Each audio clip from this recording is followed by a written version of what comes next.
Hello friends, मैं शालिनी पांडे स्वागत करती हूँ आपके अपने YouTube channel Shalini beyond study में।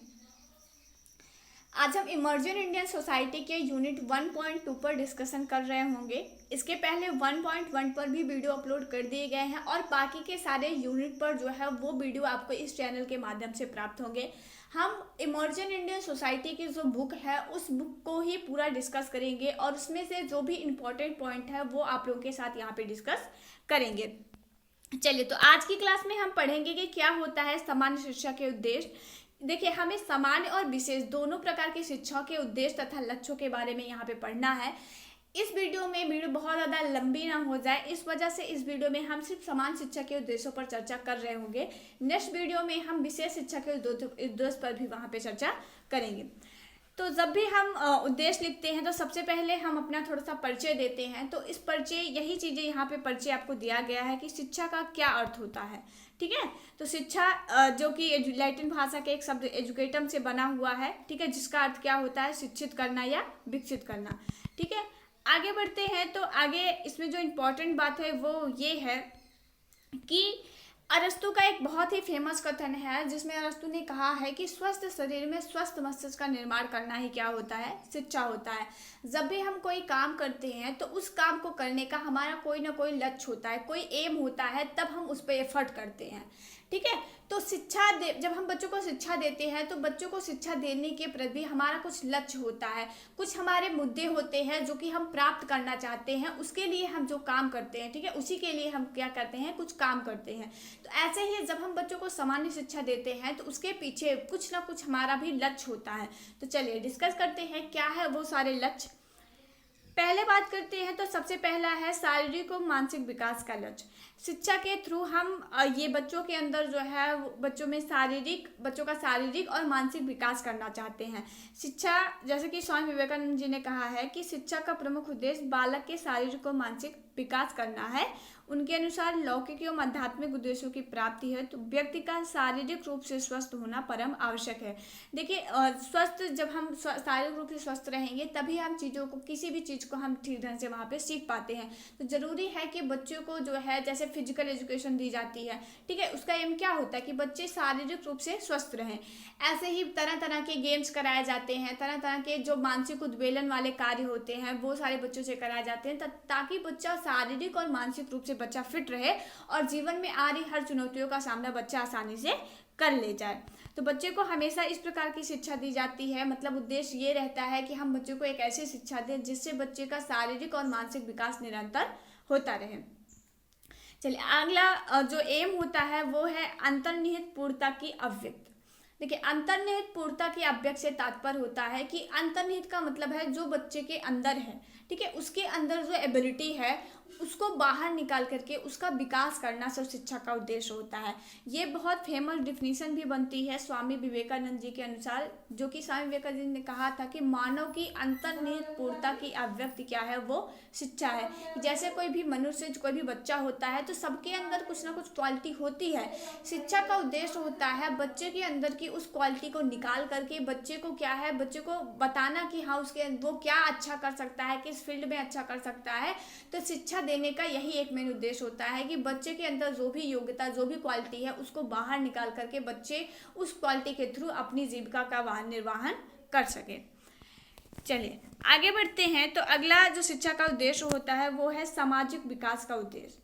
शिक्षा का अगला उद्देश्य क्या है, सामाजिक विकास का उद्देश्य। देखिए, शिक्षा देने का एक जो परम लक्ष्य होता है वो ये होता है कि बालक को इस प्रकार से बनाया जाए, मतलब शिक्षा के थ्रू हम बच्चे को इस प्रकार से डेवलप करें कि बच्चे का जो सामाजिक विकास है, ठीक है, सामाजिक विकास से तात्पर्य है कि बच्चा लोगों के साथ घुल मिल सके और समाज के नॉर्म्स के हिसाब से, समाज जिस तरीके से उनका समाज है बच्चे का, उस तरीके से बच्चा समाज में खुद को ढाल सके।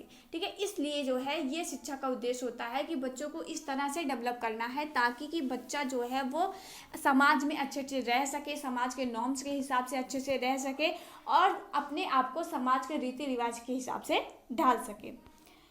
आगे बढ़ते हैं। अगला जो शिक्षा का उद्देश्य होता है वो होता है आजीविका का उद्देश्य। आजीविका मतलब जीवन निर्वाह की प्रक्रिया। ठीक है, तो जो शिक्षा होती है, शिक्षा का एक परम उद्देश्य ये भी होता है कि बच्चे को इस काबिल बना दिया जाए कि बच्चा जो है वो अपना जीविका निर्वाहन कर सके, बच्चे को आत्मनिर्भर बना दिया जाए, बच्चे को रोजगार बच्चे को प्राप्त हो। ठीक है, जैसे हम और आप या कोई भी जो भी पढ़ रहा है तो उसका एक लक्ष्य है कि जो है हम अच्छा कर पाएँ, अपने फील्ड में हम अच्छा कर पाएँ, हम किसी न किसी रोजगार इस ज्ञान के थ्रू हम कोई ना कोई रोजगार पाल लें, ताकि हमारा पूरा जीवन जो है मतलब जीवन में जो जीविका निर्वाह की प्रक्रिया है वो बहुत ही अच्छे से सुचारू रूप से चलती रहे। तो शिक्षा का ये बहुत अच्छा जो है हम कह सकते हैं कि ये बहुत परम लक्ष्य यही होता है कि हम बच्चे को जो कुछ भी पढ़ाएं वो बच्चे के जीवन में काम आए, बच्चा उससे कुछ रोजगार प्राप्त कर सके, अपनी जीविका का निर्वाह कर सके। कोई इसमें कहा गया है कि कोई जो है बहुत अच्छा शिक्षा ग्रहण कर, लेकिन अगर वो अपनी जीविका का निर्वाह नहीं कर पा रहा है, उस शिक्षा का उपयोग करके वो कोई रोजगार प्राप्त नहीं कर पा रहा है, तो ऐसी शिक्षा क्या है, व्यर्थ है। ऐसी शिक्षा किसी काम की नहीं है जो हमें रोजगार न दिला सके। ऐसी शिक्षा का कोई मतलब नहीं है जो हमें क्या है कि हमारी जीविका निर्वाह करने में समस्या का कारण बने। चलिए, तो ये शिक्षा का एक लक्ष्य होता है कि जो बच्चे को इस तरह से शिक्षा देना ताकि बच्चा अपने जीवन में जो है अपनी जीविका का निर्वहन वो उस शिक्षा के थ्रू जो है अच्छे से कर पाए। चलिए आगे बात करते हैं। अगला है आध्यात्मिक विकास का उद्देश्य। तो श्री अरविंदो जी ने कहते हैं कि शिक्षक का प्रमुख उद्देश्य आध्यात्मिक विकास होना चाहिए। इनके अनुसार प्रत्येक व्यक्ति ईश्वर का अंग है, अतः उसमें कुछ दैवीय शक्तियाँ विद्यमान रहती हैं। शिक्षा के माध्यम से इन दैवीय शक्तियों को खोजकर इन्हें विकसित करके आध्यात्मिक पूर्णता को प्राप्त किया जा सकता है।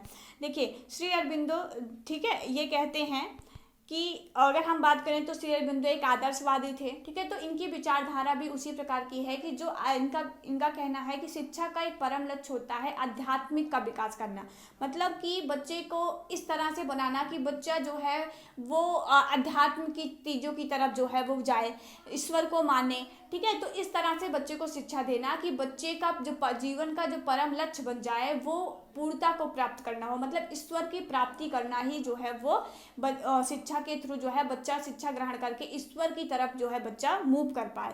ठीक है, ये इनका कहना था कि शिक्षा जो है, शिक्षा का एक परम उद्देश्य ये भी होता है बच्चे के अंदर आध्यात्मिक का विकास करना। चलिए आगे बढ़ते हैं। तो अगला जो शिक्षा का उद्देश्य है वो जीवन संघर्ष के लिए तैयारी करना। देखिए, जीवन संघर्ष से तात्पर्य क्या है कि हर एक इंसान जो है वो उसको इसी प्लैनेट पे रहना है। ठीक है, तो इसके हिसाब से जो भी वातावरण बन रहा है उस वातावरण के हिसाब से बच्चा खुद को ढाल पाए। जीवन जीने के लिए एक जो संघर्ष है वो बच्चा अपने जीवन में कर पाए, सामाजिक परिस्थितियों के हिसाब से जो है बच्चा समायोजन कर पाए, ये शिक्षा का एक परम उद्देश्य होता है। तो इसमें कहा गया है कि जो संघर्ष करेगा वही जीतता है। ठीक है, जिसमें संघर्ष वही करता है जिसमें सामर्थ्य होता है, और जीवन जीने के लिए संघर्ष करना पड़ता है। तो वो संघर्ष जीवन जीने के लिए जो संघर्ष करने की जो शक्ति है वो बच्चे की शिक्षा के माध्यम से प्रदान किया जाता है। शिक्षा का उद्देश्य होता है कि बच्चे को इस तरह से बनाया जाए ताकि बच्चा अपने जीवन में आ रहे हर प्रकार के संघर्ष को सामर्थ्य के साथ झेल सके। चलिए आगे बात करते हैं। तो अगला जो उद्देश्य है वो है व्यक्तित्व का विकास करना। ठीक है, इसमें व्यक्तित्व के तीनों पक्षों जिसमें हम संज्ञानात्मक, भावनात्मक और क्रियात्मक, अगर हम बात करें संज्ञानात्मक जो कि मानसिक से जुड़ा हुआ है। ठीक है, अगर हम बात करें भावनात्मक की तो ये आपका एक अफेक्टिव डोमेन होता है जो कि आपका हार्ट, दिल से जुड़ा होता है। और अगर हम बात करते हैं जिसमें आप भावनाओं को समझ करके ये चीज़ों को कर रहे होते हैं। ठीक है, अगर और बात करें इसमें हम क्रियात्मक पक्ष की तो जो ये आपका एक साइकोमोटर डोमेन जिसको हम इंग्लिश में साइकोमोटर डोमेन कहते हैं, कि क्रियात्मक पक्ष होता है जो कि हम जो भी उठना बैठना चलना ये सारी क्रियाएं करते हैं, इंद्रियों के थ्रू ये सारी चीज़ें इसमें शामिल रहती हैं। तो शिक्षा के थ्रू क्या किया जाता है कि बच्चों के ये व्यक्तित्व के जो तीनों डोमेन होते हैं, व्यक्तित्व के ये तीनों पक्ष जो होते हैं, संज्ञानात्मक, भावनात्मक और क्रियात्मक, इनका तीनों का जो है वो विकास करना शिक्षा का उद्देश्य होता है। चलिए आगे बात करते हैं। अगला है मूल्य एवं आदर्शों का विकास करना। तो इसमें है मूल्य और आदर्श। मूल्य क्या है? मूल्य होते हैं कि जिसके थ्रू हम जान पाते हैं कौन सी चीज़ सही है, कौन सी गलत है। ठीक है, सही गलत के जो सारे निर्णय होते हैं वो मूल्यों पर डिपेंड करते हैं। तो इसमें है कि बालकों को इस प्रकार की शिक्षा देनी चाहिए ताकि शिक्षक द्वारा ऐसा वातावरण बालकों को प्रदान किया जाना चाहिए कि बालक अपने मूल्यों की रचना स्वयं कर सके, क्योंकि वह मानते हैं कि शिक्षा पुनर्निर्माण की प्रक्रिया है या अनुभवों का पुनर्गठन है। वह व्यक्ति की कुशलता को विकसित करके मूल्यों में अवृत करती है। देखिए, इसमें कहा गया है कि जो शिक्षा होती है उसका एक मूल उद्देश्य ये भी होता है कि बच्चे के अंदर मूल्यों का विकास करना, बच्चे को इस प्रकार से बनाना कि बच्चा स्वयं से ये चीज़ें जान पाए कि उस क्या चीज़ें सही हैं क्या गलत हैं, ठीक है, समाज के हिसाब से कौन सी चीज़ें सही हैं गलत हैं, अच्छे आदर्श अच्छे चरित्र का निर्माण जो है वो बच्चा कर पाए, इसलिए बच्चे को जो है वो शिक्षा प्रदान करनी चाहिए। तो शिक्षा का एक परम उद्देश्य होता है बच्चे के अंदर बच्चे का चारित्रिक विकास करना, बच्चे के अंदर आदर्श का विकास करना, बच्चे के अंदर मूल्यों का विकास करना, ये शिक्षा का उद्देश्य होता है। तो इसमें जो भी आपको इम्पोर्टेंट जो भी चीज़ें थी वो सारी चीज़ें आपको डिस्कस कर दी गई हैं। फिर भी अगर आपको कहीं पे भी इस सामान्य शिक्षा के उद्देश्य को समझने में प्रॉब्लम हो तो आप कमेंट बॉक्स में कमेंट कर सकते हैं, आपके सारे सवालों के जवाब वहाँ पे दिए जाएंगे।